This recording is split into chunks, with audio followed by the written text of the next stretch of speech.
Vous êtes d'accord avec moi que l'argent constitue les nerfs de la guerre au Canada. Beaucoup de projets des permis d'études ont été refusés à cause de l'insuffisance des capacités financières. Mais vous savez, le problème, c'est que les gens ne comprennent pas ce que c'est la capacité financière.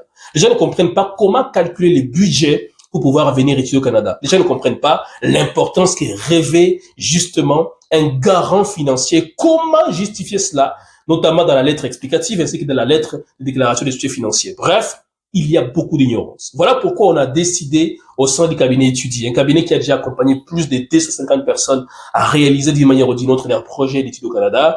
On a donc décidé d'organiser un défi de 5 jours. Et j'ai déjà parlé dans les présentes vidéos de 2 premiers jours. Les jours 3, c'est ce qui concerne cette vidéo.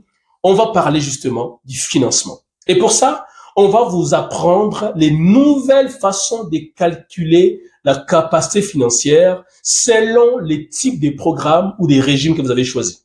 Si vous avez choisi les régimes réguliers ou vous avez choisi les régimes ou les programmes pilotes des étudiants de communautés francophones en situation minoritaire, il y a des façons de calculer maintenant la capacité financière. Il y a des critères dont il faut tenir compte.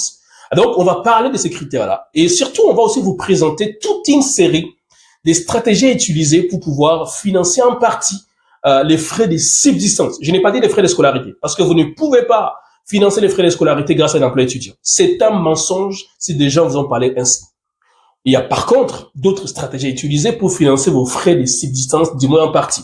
Quand je ne parle des frais de subsistance, je parle ici de manger, boire, se loger, se promener. Et pour ça, donc, on parlera de la bourse d'excellence, de la bourse d'exemption de droit de scolarité, c'est les attentes conclues entre le Québec et les pays francophones. On parlera aussi de l'emploi étudiant sur le campus, emploi étudiant en dehors du campus. On parlera des stages rémunérés pour ceux qui sont inscrits dans un régime coopératif. On parlera de l'entrepreneuriat, on parlera de l'affiliation. Bref, il y a des stratégies qu'il faut absolument connaître afin d'augmenter vos chances de pouvoir financer en partie les frais de subsistance au Canada. Mais je tiens à préciser, vous devez avoir un garant financier qui a des reins solides, donc de l'argent vraiment pour vous supporter. Faute de quoi, vous allez galérer au Canada comme c'est le cas des millions de gens qui sont là, qui sont en train de passer 1 an, 2 ans sans étudier parce que au départ, personne ne leur a expliqué comment calculer correctement un budget et comment prévoir sur le plan de 3 ans, 4 ans, toutes les dépenses qu'il faudra donc envisager, payer afin de pouvoir réaliser votre rêve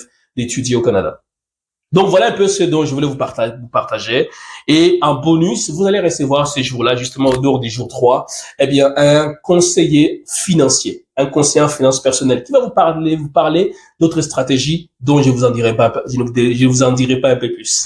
Alors prenez rendez-vous. On a 10 places des gens qu'on va accompagner, 10 personnes seulement qu'on va accompagner.